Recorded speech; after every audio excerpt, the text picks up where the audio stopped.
He served proudly for 20 years as an executive in the United States Department of Housing and Urban Development, or what we call HUD.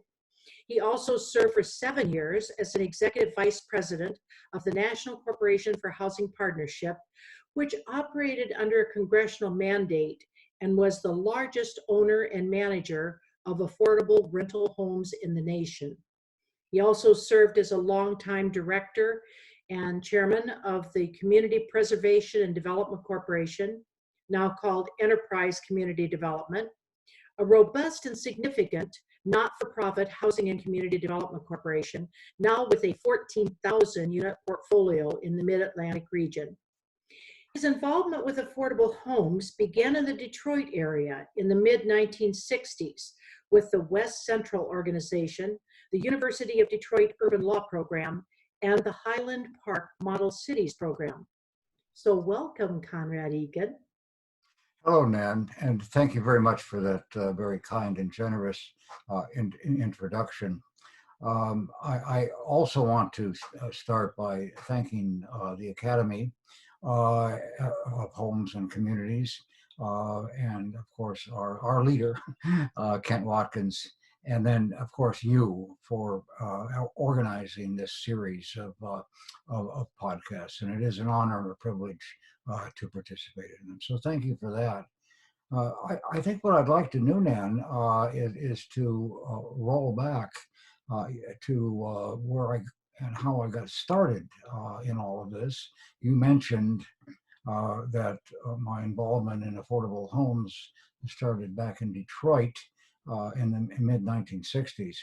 And in preparing for our discussion today, our chat, if I can call it that, I was frankly stunned, and I'm using that word deliberately because I was almost bowled over by how much progress we've made in supporting the preservation and production of affordable homes in this nation since the mid-60s. So with your permission, Nan, and that of the viewers, I'd like to sort of go back to where we were then and then very quickly list out the progress that we've made since then, and then I'll talk about some implications for the future. So real back in time to the mid-1960s, and I'm sure that those of us who were there and working in this field at the time will remember that we really had little more on the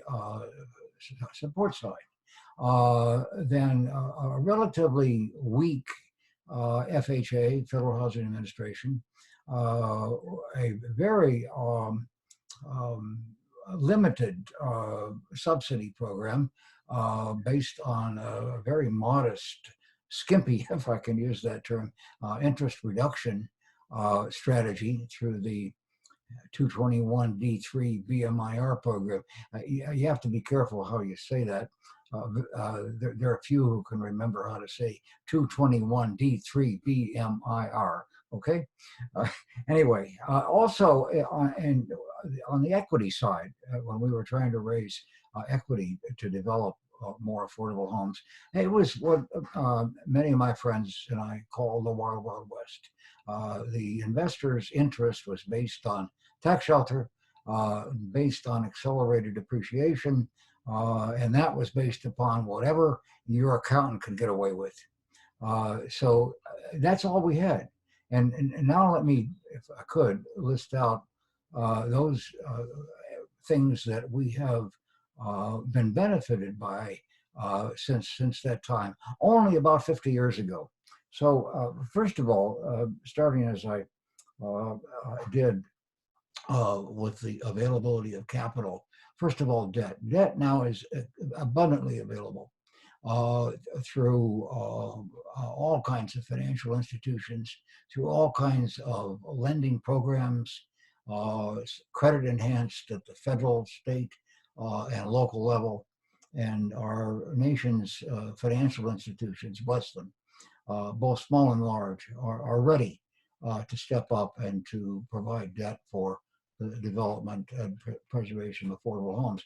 And on the equity side, we now have low-income housing tax credits By the way, if I could just interject a quick footnote, I can't stand when people call them LITACs. The correct way to call them is low income, to describe them as low income housing tax credits, please.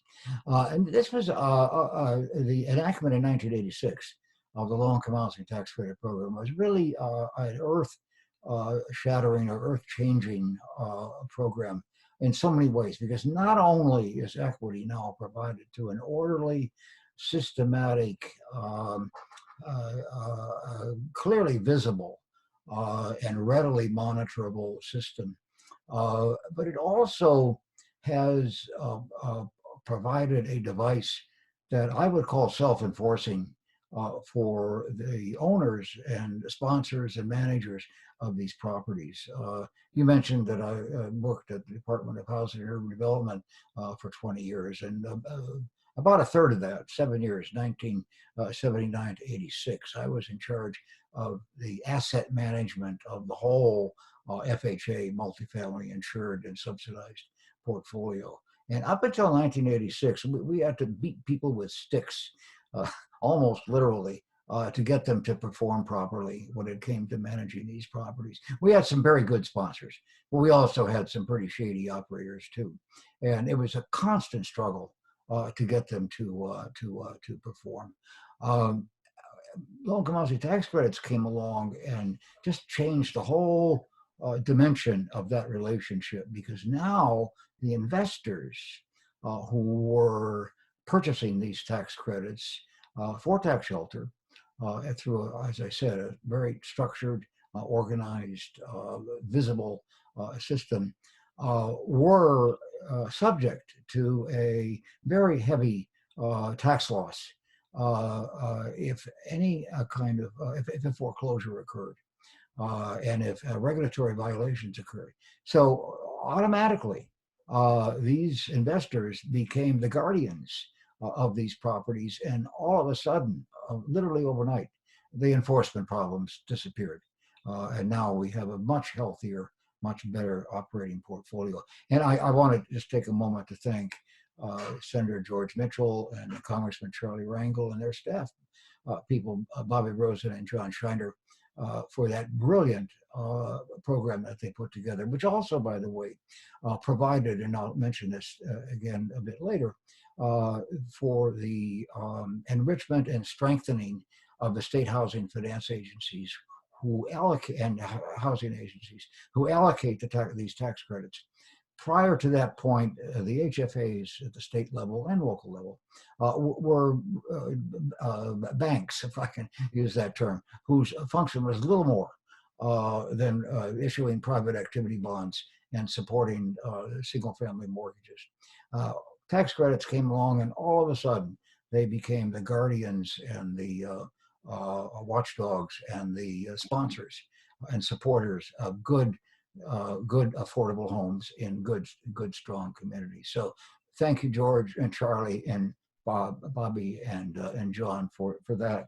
Um, Also, since the mid 60s, we've had a number of programs which have provided what has come to be called soft money or gap financing. The home program, thank you, Senator Cranston and Don Campbell. The block grant program, and the trust funds, which have sprung up now across the nation at the federal, state, and local level, many of whom have a dedicated source of funding. So these trust funds are increasingly moving, as we use the phrase, off budget. And we can't forget the philanthropic community.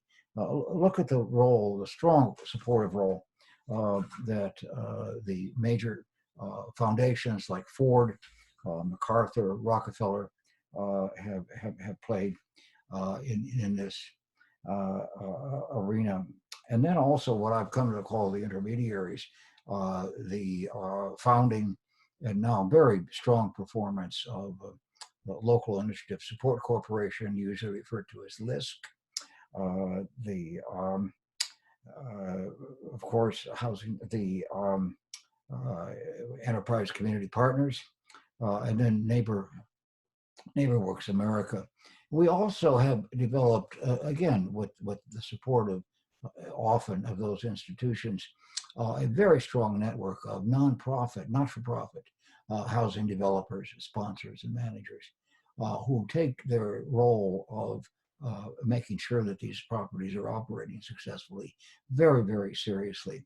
And so it is, frankly, quite and much more common now that properties that are being developed will be developed by not-for-profit sponsors who have a, how shall I put it, have pledged themselves to making sure that these properties operate successfully, and often, almost always, including a very strong resident services program.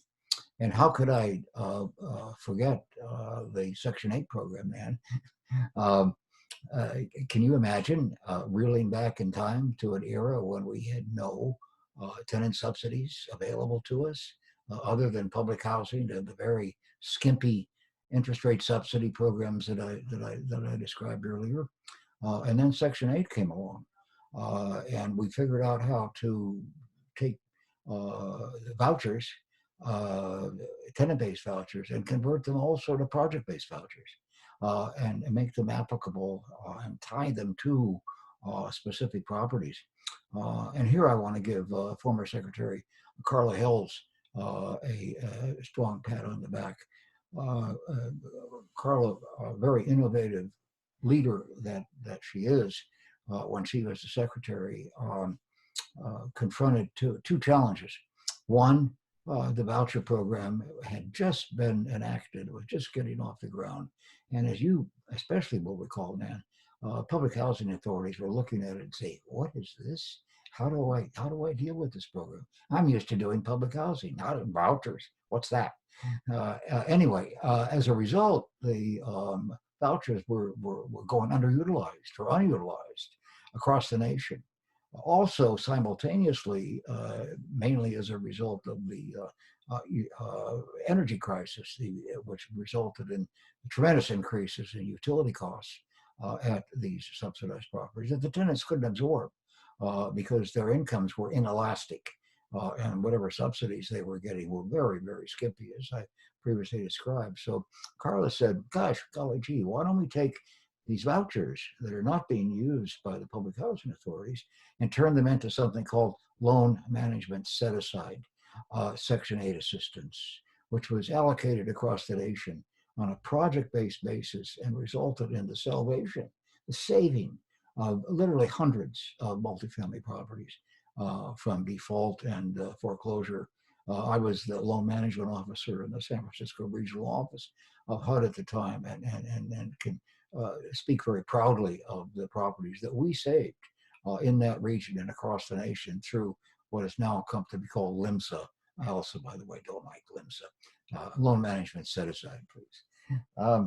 And then I referred to this earlier, but I'll quickly touch on it again. The strengthening, significant strengthening of the housing finance agencies at the state and local level, which nowadays are able to step up on both the debt, equity, and community development basis, and provide the kind of guidance and support that we need.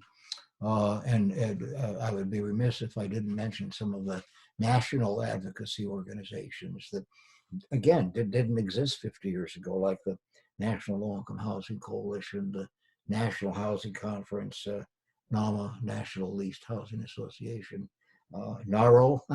Of course, NARO did exist, has existed for some time, but now it's much, much stronger. And also the National Council of State Housing Agencies and local housing finance agencies, and then what we call the big three, the realtors, the mortgage bankers, and the home builders. And closing up on this section, and I must, of course, recognize the significant strengthening of support, creativity, guidance, and leadership at the federal level. Department of Housing and Urban Development. Hey, HUD didn't exist back in the mid-60s. Now it not only exists, but is a very, very strong partner. Look at the role that the Treasury Department now plays. Again, especially through the low-income housing tax credit program, the Office of the Controller of the Currency, FDIC, Federal Housing Finance Administration, and then of course the Federal Reserve Board.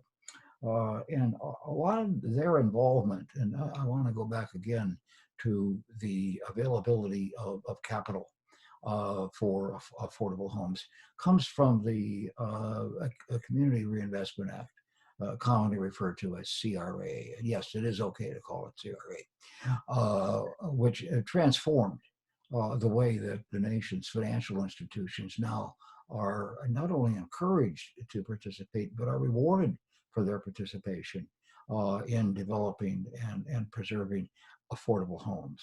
Without CRA, we would not have the kind of willing, eager investment by these financial institutions, including the GSEs, including Fannie and Freddie. And then, of course, there's the role that Congress has played. I mentioned a few examples in my earlier list. And then finally, of course, the consistent role that commissions have played, usually national commissions, but some at the state and local level. As you mentioned, I was pleased to be the executive director of the Millennial Housing Commission, mandated by Congress. And about every 10 years, we have a housing commission of some sort. And that's good because it reminds us not only the challenges, but of the progress that we've made. So now, before I get into some comments on what the future may hold, let me stop there and see if you have any comments or observations or additional points that you would like to make, or you would like to ask me to make. I have been thinking about this through several of the podcasts, and I know there was something that was not called HUD, but what was it called prior to that? Do you remember? Well, there was the Federal Housing Finance Agency, which basically was FHA. Just FHA, okay. And then, of course, public housing also existed, but there was no central place where all of these, and then, of course, the subsequent programs that were enacted, like CDBG, Home, to be directed and managed. So we had FHA, as you know, did play a strong role, but it wasn't until HUD came along, which now, of course, incorporates FHA, that we had this strong support for community development, which we do now have. I started back in 1963 with my first housing authority. And I think it was, you mentioned the Public Housing Administration, and that was how it was separated, wasn't it? It was Public Housing Administration and then FHA. Yeah. Okay. Yeah. All right. I remember. Neither of those were cabinet departments. So again, that's another thing, another advantage that HUD has. It now sits at the cabinet table and can operate productively on a peer-to-peer basis with other cabinet agencies, like Treasury, for example. Can you think of any stories you have in working with the many secretaries and Congress people that you've mentioned? Anything you can think of that would be interesting to the listeners on what it was like back then? Thank you for asking. I already mentioned Secretary Carla Hills, and only gave one example of the kind of leadership that she exerted. And we're so glad that Carla continues even to these days to be very, very active in housing and other programs. I had the privilege of working for wonderful secretaries like Henry Cisneros, Andrew Cuomo, and I looking back on my times at HUD. Of course, I have to mention Patty Harris too, another wonderful secretary. But looking back at my times at HUD, I think that when HUD was most successful was when you had secretaries and assistant secretaries and heads of offices and divisions within the department who worked together as a team.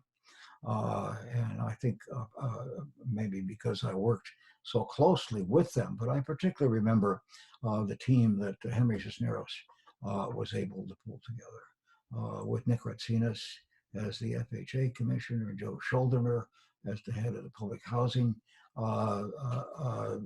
assistant secretary ship, Mike Stegman, the head of PD&R, and others. And I'll refer to this in my closing comments again. But what impresses me most about secretaries like Henry and Carla too, for that matter, but I think particularly Henry because I worked very closely with him, what was their ability to not only operate as leaders but also as team developers and team I don't know, cheerleaders, I guess, to phrase another word. Congress, I'll only touch briefly, Nan, on one congressperson. There have been very many Congress people who have been very helpful and supportive of affordable housing. But I do have to particularly recognize Congressman Barney Frank. Yes, right. We all have the same reaction when we think about Barney, don't we? Barney was wonderful. He was always the smartest bulb in the room, and always had the right joke at the right time. He was not only brilliant, but he was able to get things done, and we all enjoyed working with Barney. But you have to be careful in working with Barney because he, to borrow the phrase, did not suffer fools lightly. Uh, his intelligence was so quick and sharp that you have to be quick and sharp, and also you have to be very short in your comments. I always remembered whenever I had the honor to introduce Barney at an event, usually a national housing conference event, that I had to finish my remarks in about 20 seconds. Otherwise, Barney would just start talking anyway. We all loved and continue to love Barney. When I think about today and I think about the challenges that we're facing, maybe you can talk about that a little bit. I think about the lack of project-based. I mean, we haven't had public housing construction since in the very early 80s. We haven't really had much Section 8 new construction.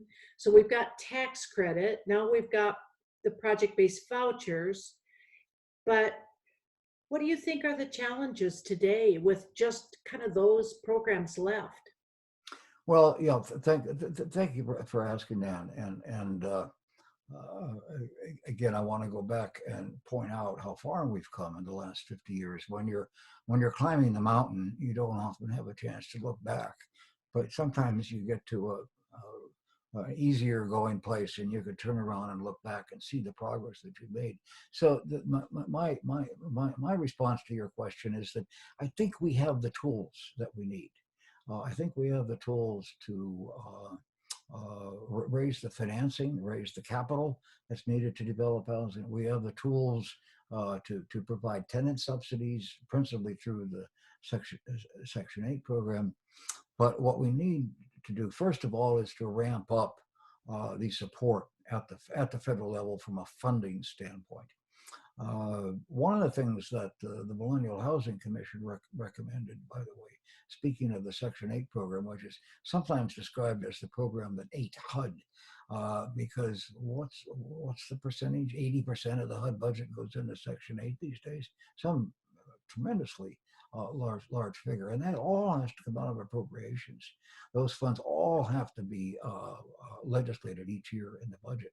What if the Section 8 renewals, what if the Section 8 contracts that are already in place, so there's no new obligation on the part of the federal government, or are just merely being renewed, were moved over to the mandatory side? Similar to the way in which the Federal Housing Administration handles the costs of its defaults and foreclosures and subsequent dispositions. through its REO program. If the renewal costs of the Section 8 program moved over to the mandatory side, they still would have to be accounted for in the budget, but they wouldn't count against the appropriations.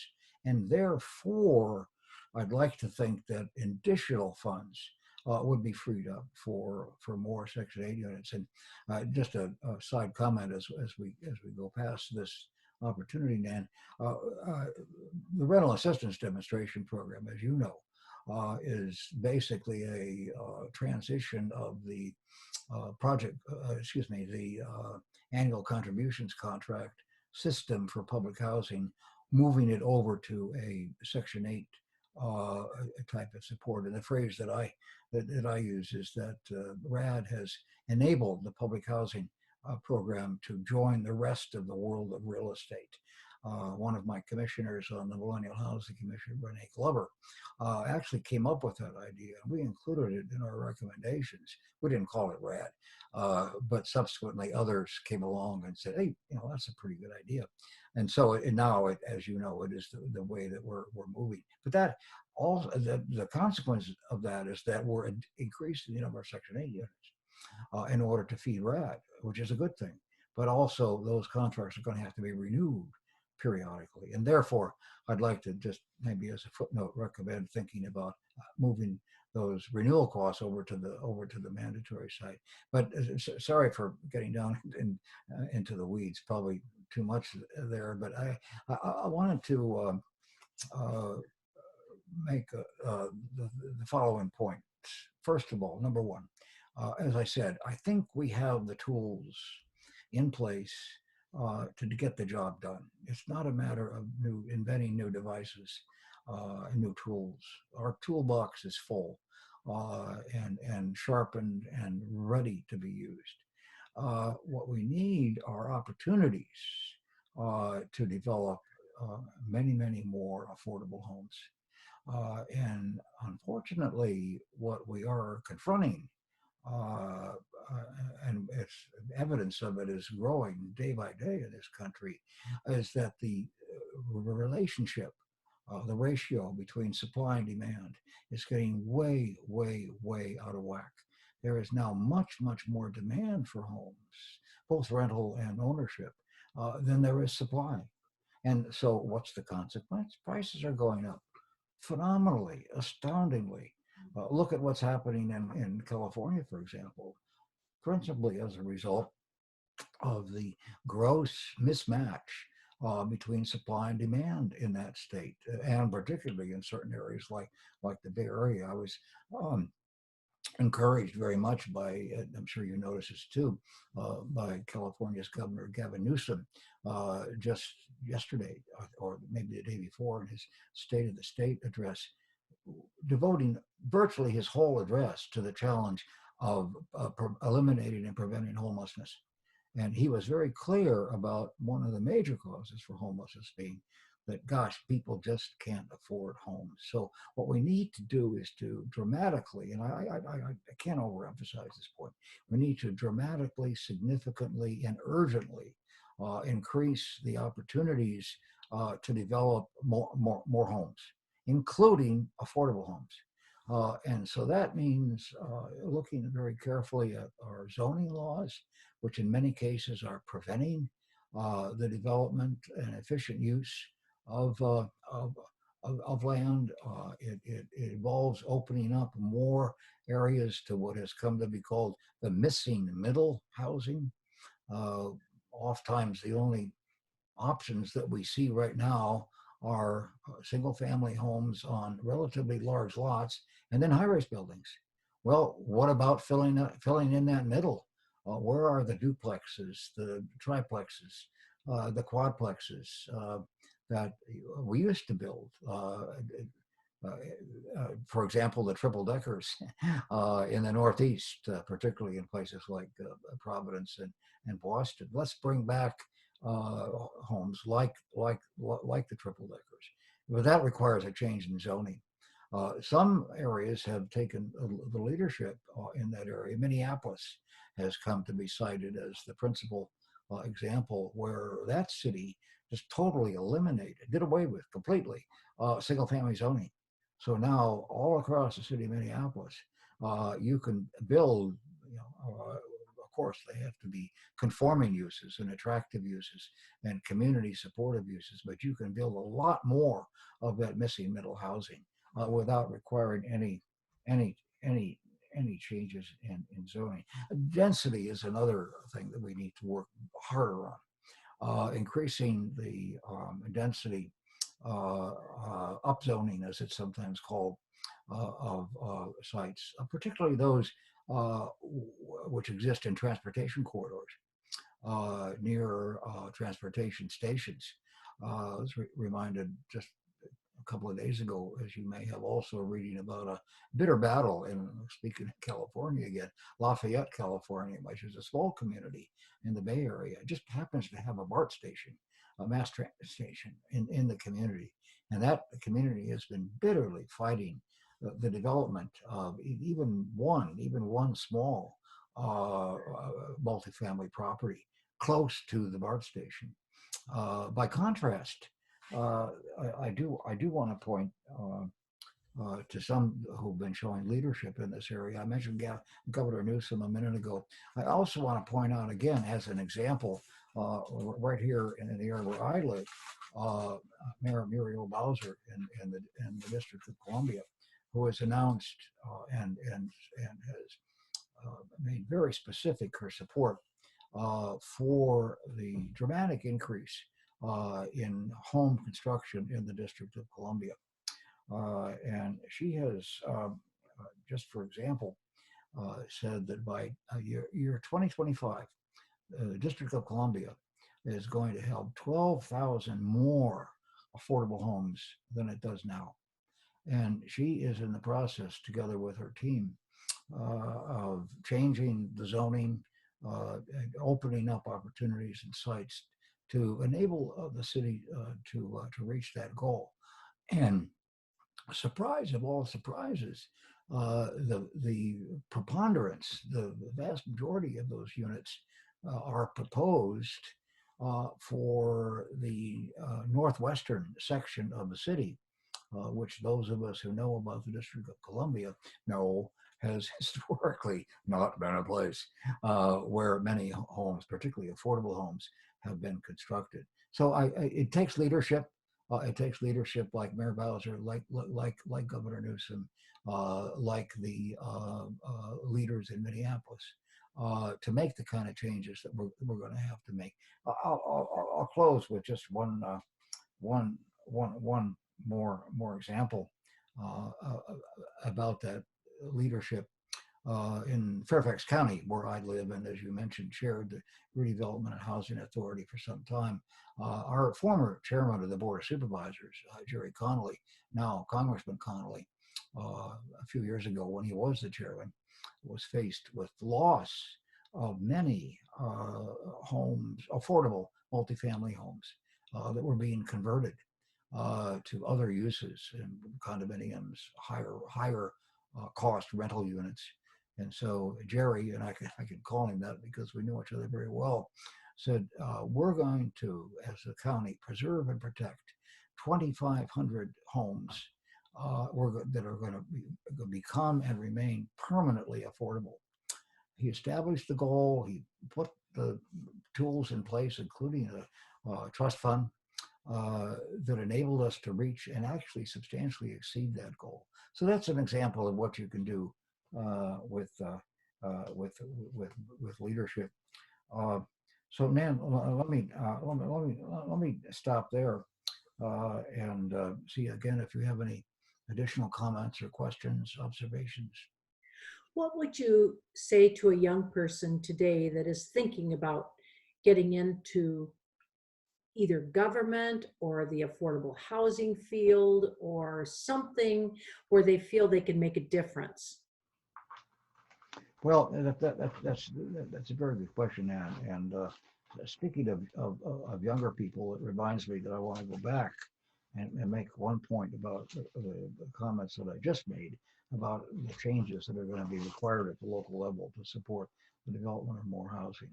And I'm firmly convinced that things are not going to change until we have what I've come to refer to as the revolt of the millennials. The millennials are now being screwed, if I can pardon my language, by the boomers, some of whom happen to be their closest relatives, uh, who are insisting on maintaining the kind of zoning and land use patterns that were maybe appropriate for the 1950s and maybe the earlier 1960s, but they're not appropriate anymore. And the county supervisors, the city and county council members have been elected mainly by, I'll call them again, these boomers who want to keep things just as they are, please. But the millennials are suffering. And when they realize, and they will, what's happening and what can be changed to benefit their situation, and to get some of these costs, housing costs that they're paying under control, they will put in place the kinds of supervisors and council people that are going to be needed, that are needed to change these laws. Again, I'll cite Fairfax County as an example. We just recently had an election where about half of our board of supervisors now consists of what I would call the new young thinkers, supported by those millennials that I talked about. And that kind of revolution is going to occur in more and more places. But going back to your question about how to get started, I would recommend look around where you are, and look around for opportunities to volunteer. Look around for various not-for-profit service providers, housing providers, advocacy organizations, which are in almost all major cities and many other areas, and begin to get involved there. Begin to get in and find out more and more about what kind of skills you have, what kind of skills you need to build, and then begin to look around for opportunities to put those skills to work. Again, I would recommend right now at the local city, county, and even the state level. The other opportunity that would be open for let's call them entry-level housers is looking around for affordable housing development corporations, many of whom, almost all of whom, as I mentioned, these days are not-for-profit. These corporations are always looking for people to help them. And sometimes you can get started on a volunteer basis. Sometimes you can get started on an internship basis. Sometimes you can get started on an actual full-time employment basis. But that would be another place to go looking. Well, Bob, you've given us a lot of food for thought. I love the historical perspective that you did. I think that it's the only way to maybe change some of the things that we currently are facing is if we do the kinds of things that you have suggested, particularly with the younger generations getting involved. So, No. anything else you would like to add? Well, no, again, I would just like to thank you for creating this opportunity for people like myself and many others to contribute whatever observations and advice we may have from our perspective, and of course the Academy. And I look forward to adding this small contribution to the library of information that now rests with the Academy. Thanks to you and Kent and others who have made this happen. Well, you are welcome. And thank you for all of your service over all these years. Thank you very much, Nan.